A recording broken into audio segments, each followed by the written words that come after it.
Ladies and gentlemen, the room will now say a few words. Good job you worked long.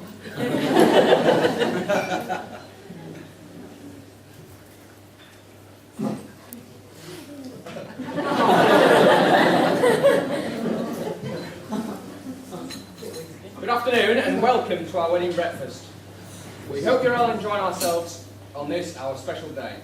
It is great to see so many of our friends and family, and I can honestly say it would not have been the same without you. Just not watching. We know many of you have travelled a long way to be here to celebrate with us today, so we hope the day is as enjoyable for you as it is special to us. You should find a camera on your table. Please feel free to use it and take pictures throughout the day, then Ollie and the ushers will collect them later. So we'd like to thank you all for your most generous contributions towards our honeymoon fund. We plan to go away at Easter, but our destination is as yet undecided. I would like to start by thanking our wedding planner, who has very recently become my mother-in-law.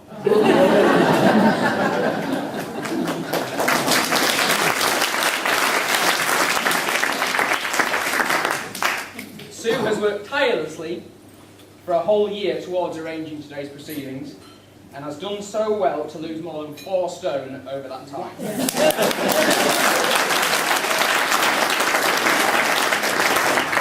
And she looks absolutely fantastic, and making today what it is would not have been possible without all of her help. Thank you.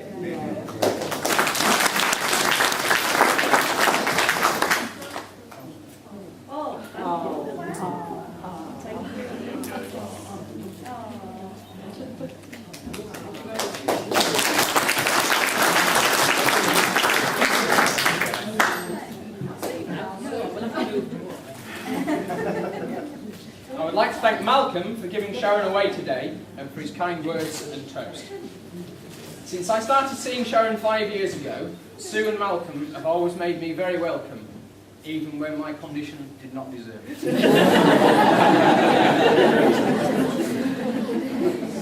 They are a very good advert for marriage, as my parents were.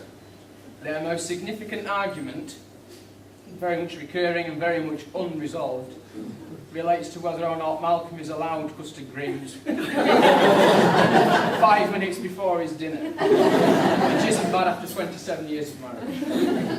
For 5 years they have treated me like the son they never had, and for this I am so very grateful.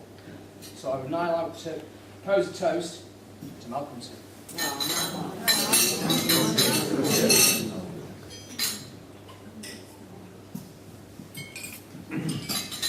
I would also like to thank my family, Dad and Lynn, and my brothers, who have all been very supportive of our relationship. I would like to thank my dad for his ongoing guidance and advice. Without his support for my hunting career, I would not have moved to the Herworth and met Sharon. I feel very lucky that our 2 families get on so well. Without the huge kindness and generosity from both sides, we would not have been able to have all our family and friends here today at such a splendid venue. When I proposed to Sharon, I put a lot of thought into what makes a good marriage. The dictionary says that a marriage is the institution whereby man and woman are joined in a special kind of social and legal dependency for the purpose of founding and maintaining a family. Some say that a marriage is an alliance of 2 people, one who never remembers birthdays and anniversaries, and another who never forgets them. They say you don't marry someone you can live with, you marry someone you cannot live without. And I think that sums it up perfectly. Sharon, when I proposed to you, I took it as a commitment to making you happy and to do what I can to be there for you in any way possible. I would like to take this opportunity to say how wonderful and beautiful Sharon looks today, and how fortunate and lucky I feel to now have her as my wife. So please raise your voices to the bride.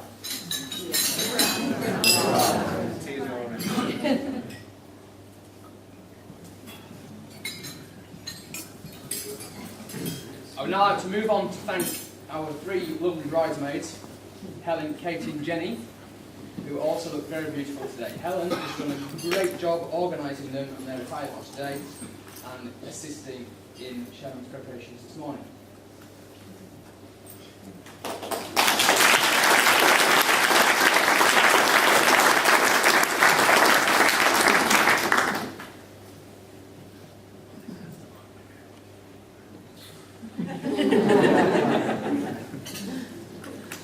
At this point, I would like to give a huge thanks to my two ushers for all that they have done today, both at the chapel and behind the scenes.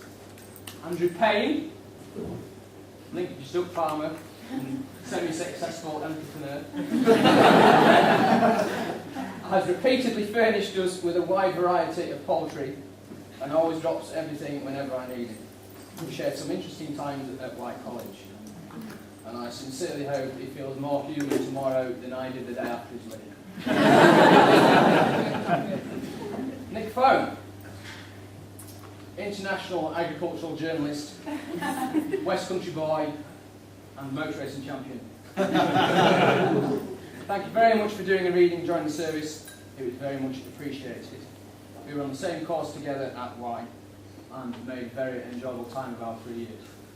And you have some presents there with you. Oh, thank you. On behalf of my new wife and I would like to express our great thanks to Tina Surtees for making such a fantastic cake for us. We definitely consider ourselves lucky because the demand for Tina's cakes far outweighs their supply.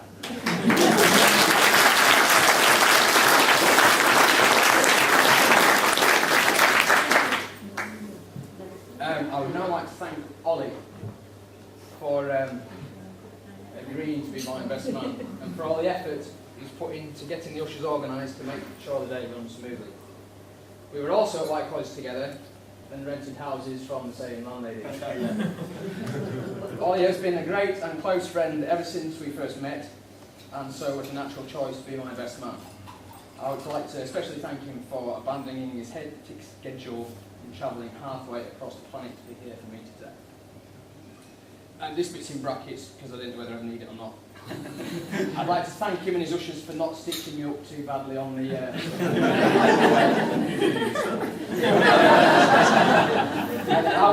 our little excursion to Birmingham was something of a plan B because there were very few volunteers to join us on the original escapade.